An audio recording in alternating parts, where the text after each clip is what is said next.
Здруженијето на граѓани Скај Плюс од Струмица во соработка со Националната мрежа против насилство врз жените и семејното насилство спроведува истражување за процена на потребите на жените жртви на семејно насилство кои живеат на територија на Струмица и околните населени места.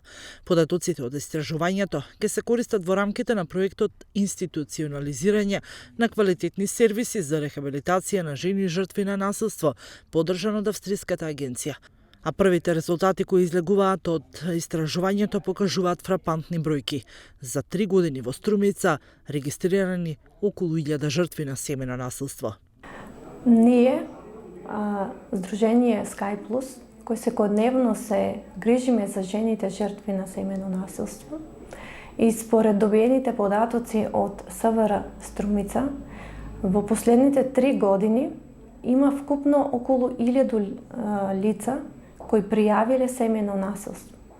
Ваквата бројка е загрижувачка и ние како здружение се трудиме нашите ресурси да се на располагање на жените ако имаат потреба од згрижување.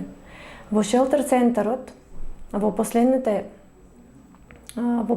година имаме сместено вкупно 24 жени, а околу 50 жени ни се јавиле за совети за консултација.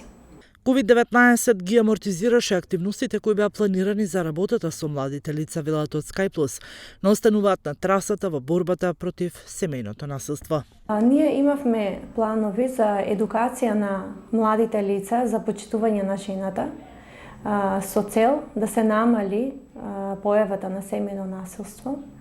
Па затоа ние присутни сме во медиумите и сметам дека го дополнуваме изгубеното време кое ни го наметна пандемијата COVID-19. Жртвата на семејно насилство има право на помош, поддршка и заштита од семејно насилство, како и да биде информирана од службени лица за своите права, мерки и заштита и постапување за остварување на истите, како и да се достапни за услугите на помошта и заштитата. Во постапките за обезбедување на заштита и спречување на семејно насилство на лицата кои не се во состојба да се грижат за себе, покрај мерките утврдени со новиот закон, се обезбедуваат и остварување на права и услуги од социјална заштита. А по потреба се спроведува и постапка за ставање под старателство и назначување на старател, согласно новиот закон за семејство.